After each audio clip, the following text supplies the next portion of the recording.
ఏ మహిళలైతే కడుపు మంటకి గురై వేశ్యల రాజధాని అని ఎలా అయితే వాళ్ళకు అవమానం కలిగించినట్టు భావించి ఎంతమంది అయితే ఉద్యమించారో వాళ్ళ మీద ద్వేషం చిమ్ముతూ సజ్జల గారు చేసిన వ్యాఖ్యలు వారు పిశాచులని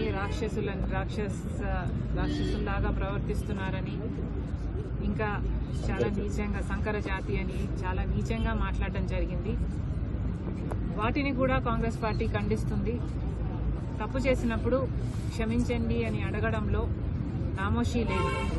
అలా కాకుండా మూర్ఖుల్లాగా చేసిన తప్పే మళ్లీ మళ్లీ చేస్తున్నారు. ఇది వైసీపీకి కొత్తేమీ కాదు.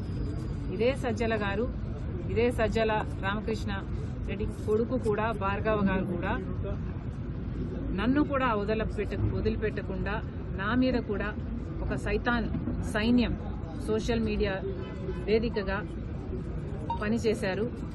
రాజశేఖర రెడ్డి బిడ్డనని చూడలేదు, ఒక మహిళనని చూడలేదు, ఒక తల్లినని చూడలేదు. చాలా కించపరిచిన సందర్భాలు అనేకం. జగన్మోహన్ రెడ్డి గారు ఊత పదంలా చెప్తుంటారు, నా అక్క చెల్లెలు అని. మరి అలాంటప్పుడు జగన్మోహన్ రెడ్డి గారు ఆలోచన చేసుకోవాలి, వైసీపీ పార్టీ ఆలోచన చేసుకోవాలి. మీ సొంత అక్క చెల్లెలకి మర్యాద లేదు. కనీసం రాష్ట్రంలో ఉన్న మహిళలు, మీకు ఓట్లేసిన మహిళలు, మిమ్మల్ని ఒకప్పుడు ముఖ్యమంత్రిని చేసిన మహిళలు, కనీసం వాళ్ళనన్నా గౌరవిస్తే మీకు రాజకీయాలలో భవిష్యత్తు ఉంటుంది. లేకపోతే అది కూడా మిగలదు. Thank you.